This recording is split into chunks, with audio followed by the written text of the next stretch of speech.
UP में इस बार का सियासी समीकरण काफी ज्यादा मुश्किल होता जा रहा है, जहां एक तरफ सत्ताधारी पार्टी अपने विकास कार्यों को लेकर के जनता के बीच में जा रही है और जाने की कोशिश भी कर रही है, वहीं विपक्षी पार्टियों के पास जातीय समीकरण के अलावा कोई और विकल्प दिखाई नहीं दे रहा है। लिहाजा विपक्ष के नेताओं के तरफ से जातीय समीकरण को काफी ज्यादा हवा भी दी जा रही है।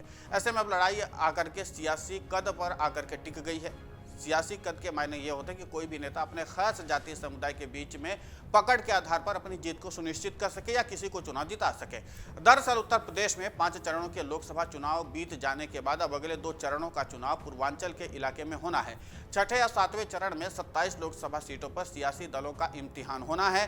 पीएम मोदी के संसदीय क्षेत्र वाराणसी, सीएम योगी आदित्यनाथ के गृह क्षेत्र गोरखपुर तक में आखिरी चरण में सियासी कद के जरिए पूर्वांचल की जातीय सरहद को तोड़ने का लिटमस टेस्ट होगा। तो सपा प्रमुख अखिलेश यादव के सामने आजमगढ़ सीट को वापस सपा की झोली में डालने के साथ साथ उनके पीडीएफ फॉर्मूले का भी लिटमस टेस्ट होगा और इसी के साथ इसी इलाके में भी होना है कि आगे उनकी सियासी जमीन कितनी ज्यादा मजबूत है। बसपा प्रमुख मायावती के लिए सबसे बड़ी चुनौती अपनी पार्टी के सियासी आधार को बचाए रखने की है। बीजेपी 2019 में मोदी लहर में पूर्वांचल के इलाके में अपना एकछत्र राज कायम नहीं कर सकी थी। सपा बसपा गठबंधन के चलते पूर्वांचल इलाके की आधा दर्जन सीटों पर बीजेपी को मात खानी पड़ गई थी। पूर्वांचल क्षेत्र की 27 लोकसभा सीटों में से 18 सीटें बीजेपी जीत सकी थी, जबकि 2 सीटें सहयोगी अपना दल एस को मिली थी। सपा बसपा गठबंधन 7 सीटें जीतने में कामयाब रही थी, जिसमें से 6 सीटें बसपा और 1 सीट सपा को मिली थी। हालांकि सपा ने बाद में जीती हुई आजमगढ़ की सीट को भी गंवा दिया। ऐसे में पूर्वांचल की सियासी लड़ाई को देखना होगा कि किसका किला बचता है और किसका नहीं। लोकसभा चुनाव के छठे चरण में उत्तर प्रदेश की 14 सीटों पर से 25 मई को मतदान होना है।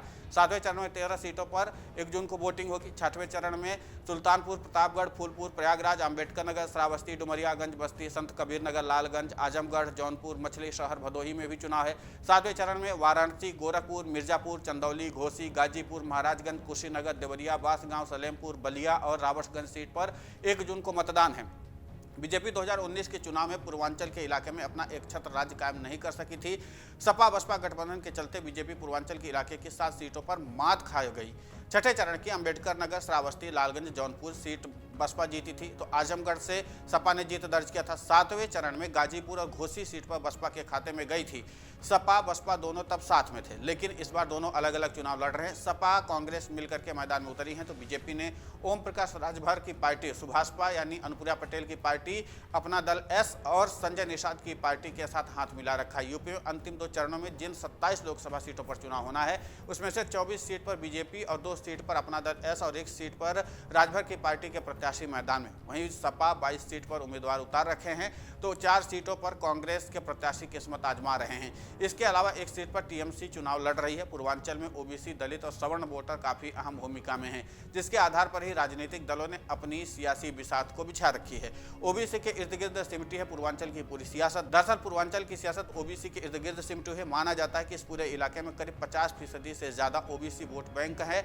जिस भी पार्टी के खाते में ये वोट जाता है, उसकी जीत लगभग तय हो जाती है। 2017 से 2022 के विधानसभा चुनाव और 2014 और 2019 के लोकसभा चुनाव में बीजेपी को पिछड़ा वर्ग का अच्छा खासा समर्थन मिला था।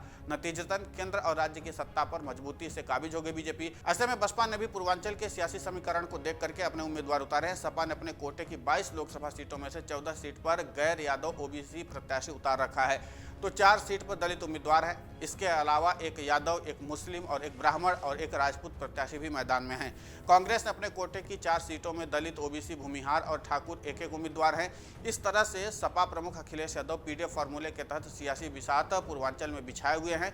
मायावती के सियासी कमजोरी का पूरा फायदा इंडिया गठबंधन उठाने की कोशिश में है। वहीं पूर्वांचल में बीजेपी ने ओबीसी जाति आधार वाले दलों के साथ हाथ मिलाकर के सियासी समीकरण दुरुस्त करने का दांव चला है।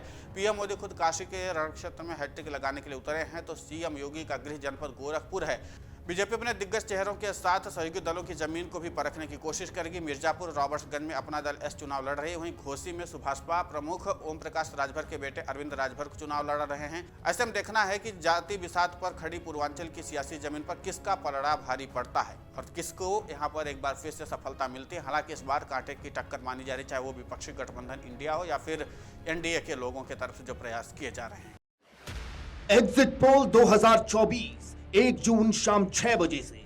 लोकसभा चुनाव के नतीजे 4 जून सुबह 7 बजे से। देखिए चुनाव नतीजों से जुड़ी हर खबर सबसे पहले, सबसे सटीक, केवल अमर उजाला पर। अमरउजाला.com।